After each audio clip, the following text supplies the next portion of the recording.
चलिए हम आपसे यहाँ बात करेंगे। गांधी जी का एक आंदोलन था, खेड़ा आंदोलन। कौन सा आंदोलन था? खेड़ा आंदोलन। सुनने पहले तो खेड़ा आंदोलन ये है कहाँ? पहले आपने समझो कि यह स्थान कहाँ है? गुजरात के खेड़ा जिला में। खेड़ा एक जिला है गुजरात, ठीक है।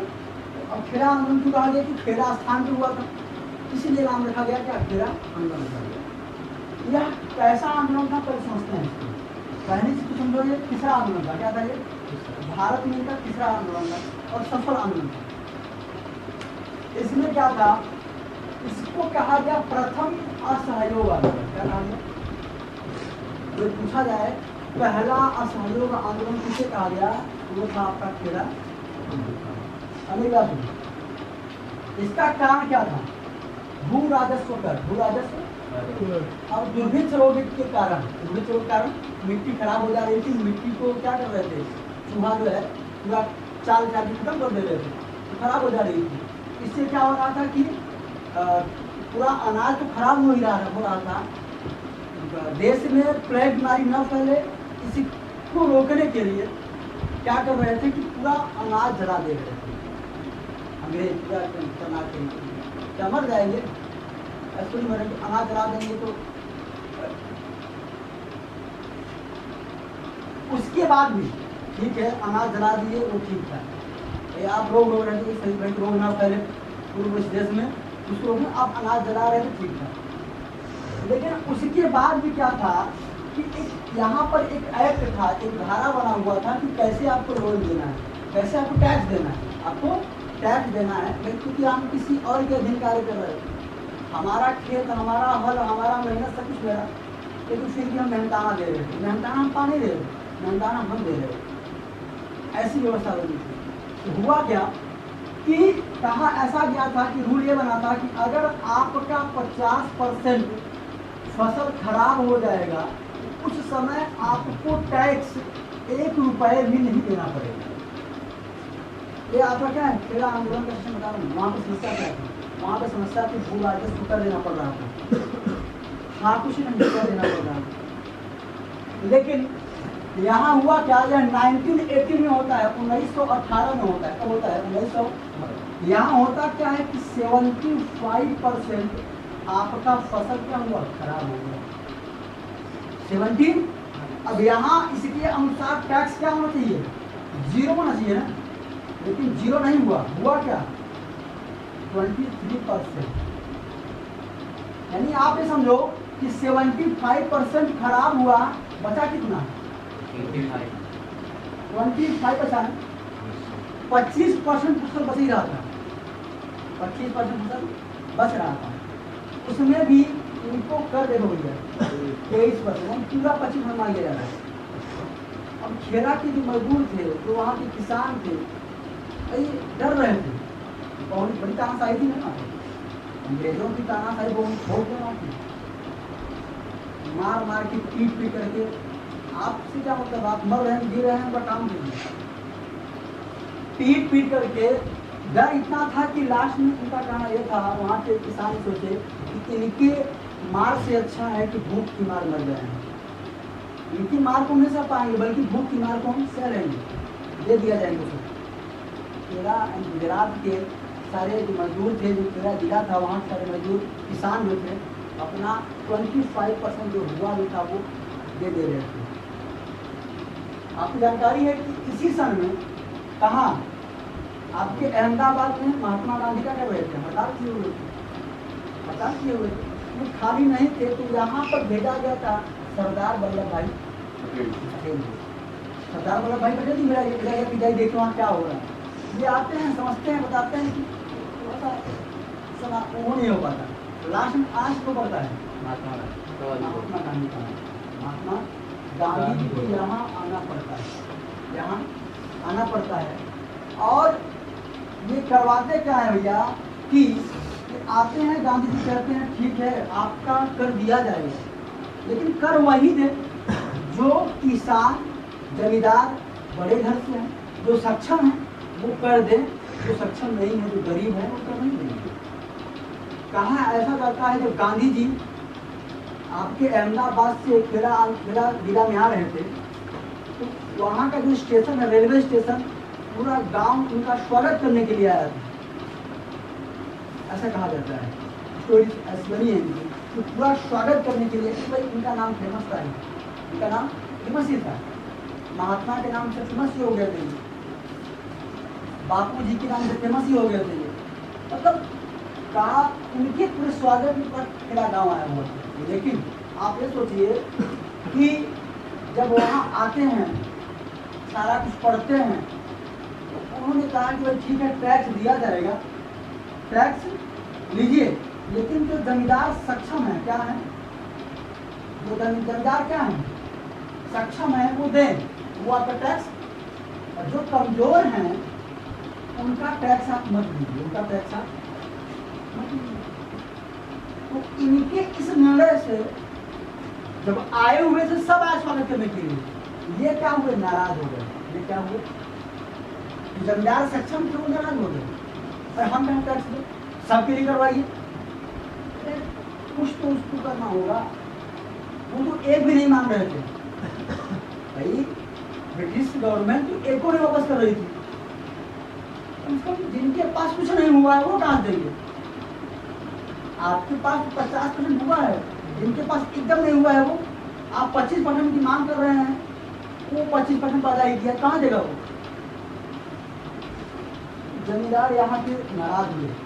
गरीब, ऐसा कहा जाता है कि जब ये कर वापस करवा करके महात्मा गांधी जा रहे थे ना, तो इनको छोड़ने के लिए ना तो कोई गरीब आया था, ना तो कोई अमीर जमींदार आया हुआ था। क्यों? पहला चीज तो डर था किसका, अंग्रेज का। अंग्रेजी हुकूमत बहुत डर थी, उनको लगा कि गरीब छूट जाए, छोड़ के आए, लेकिन डर इतना था कि उनको छोड़ने के लिए गरीब नहीं जाता। और जमींदार अपने उसमें थे, उससे नाराज थे, जिसे तो स्वागत करने के लिए, यानी आप क्या करो, किसी को क्या किया गया इनके साथ, घर बुला करके खर्च नहीं ले, आप अपने घर बुलाइए हमें, आइए सर आपका हमारे यहाँ शादी पड़ी, आप आइए, हम पहुँच जाए और आप मेरी बेइज्जती करवा दीजिए, आप मेरे अपने सामान में बेइज्जती करवा दीजिए। आपका वो सम्मान जो आपने जाने के पहले दिया, क्या रह गया, कैसे बर्बाद हो गया, वही इनके साथ में फिर भी करते रहे। मतलब लोग इनसे ऐसा ट्रीट कर रहे थे, हमने बोला है जिसको जितनी जरूरत थी उसने इनको उतना कहा, इनके बारे में कुछ पता है नहीं, जो मन में आ रहा है आप लोग बोल दिया करते, तो वहाँ भी सुनने चले गए। तो आप यहाँ समझना क्या है, खेड़ा आंदोलन प्रथम क्या था, असहयोग आंदोलन। कैसा था, कब हुआ था, 1918। इसका रीजन क्या था, भू राजस्व, भूमि क्या कर देना पड़ता था, लेकिन क्या नियम था, 50% पे 0, 50% पे 0, 50% अगर आपका पैदावार होता है तो आप कम होता है 0 देंगे, ऊपर है तो आप कर देंगे, ऊपर है तो आप, यहाँ बर्बाद कितना हो गया, 75%। हेलो, केवल और केवल 1.4 भाग की खेती हुई, 1/4 की फैक्ट्री परसेंटेज कितनी होती है, 25%, कितना खेती हुआ है, कहाँ दे पाएगा, नहीं दे पाएगा। तो इसके प्रमुख नेता कौन थे, गांधी जी थे, और सहयोग में कौन थे, सरदार वल्लभ भाई पटेल भी थे। और तीसरा सफल आंदोलन किसे कहा जाता है, तीसरा सफल आंदोलन, अब मेरी बात सुनिए। अब इसके बाद आपका आता है 1919 और 1919। यहाँ 2 केस होता है जो कि आपने जिक्र किया है, इस चीज को आप लोगों को 2 केस कौन कौन सा आता है जी? पहला केस आता है रॉलेट एक्ट, क्या आता है, रॉलेट एक्ट। दूसरा केस आता है जलियांवाला बाग हत्याकांड, जलियांवाला बाग हत्याकांड। देखिए ये आपके टॉपिक में यहाँ नहीं है, लेकिन पर जोड़ना पड़ा क्योंकि गांधी का पढ़ रहे हैं आप। यहाँ होता क्या, मेरी बात सुनिए, यह एक ऐसा कानून था, यह एक कानून था जिसे हम काला कानून कहते हैं। क्या कहते हैं, यह कैसा कानून था, इसका कहना था, इसमें जब अच्छी खासे में हमारे यहाँ विद्रोह या आंदोलन होना शुरू हो गए तो अंग्रेजों ने एक कानून निकाला। यह कानून जानते कब निकला था? यह कानून निकला, जब यह कानून निकला 1919 में आया हुआ था। इसका कहना था कि बिना अपील, बिना किसी अपील के, अपील दलील बिना और बिना वकील, मतलब अगर आप पे शंका है तो सीधे पकड़ो और कहाँ ले चले जाओ? जेल में चले जाओ। ऐसी व्यवस्था, पकड़ के सीधे डालो जेल में, तुम बकाते रह जाओ, तुम्हारी कोई बात नहीं सुनी जाएगी, हमारी कोई भी बात नहीं सुनी जाएगी। इसीलिए कहा गया है इसको क्या? बिना अपील, बिना वकील और बिना दलील। न तुम्हारा कोई वकील काम आएगा, न तुम्हारा कोई FIR काम आएगा, न तुम्हारा कोई पैसा काम आएगा, सीधे आपको कहा जेल। और इसी में फंस गया कौन? सत्यपाल। और 10 जनवरी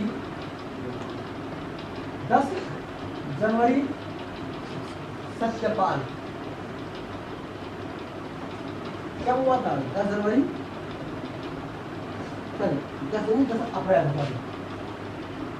10 अप्रैल है ना भैया? और ये क्या हुआ था? 13 अप्रैल। क्या हुआ था? 10 अप्रैल को सत्यपाल और कुछ इनके और साथी थे, मुस्लिम भाई लोग थे, उन सबको क्या कर लिया गया? अरेस्ट कर लिया गया, गिरफ्तार कर लिया।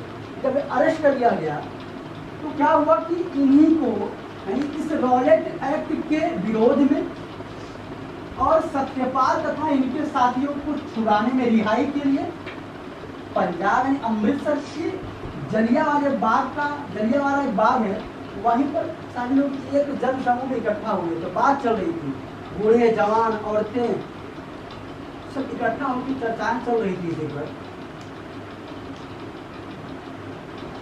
यहीं पे आता है जनरल ओडायर। कौन? General O'Dwyer.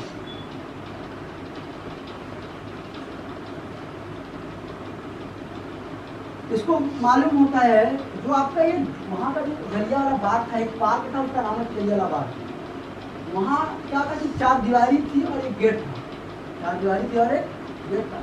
उस एक गेट पे खड़े होकर के पुलिस सारी खड़ी की तरफ और अंधाधुंध फायरिंग शुरू कर देती है।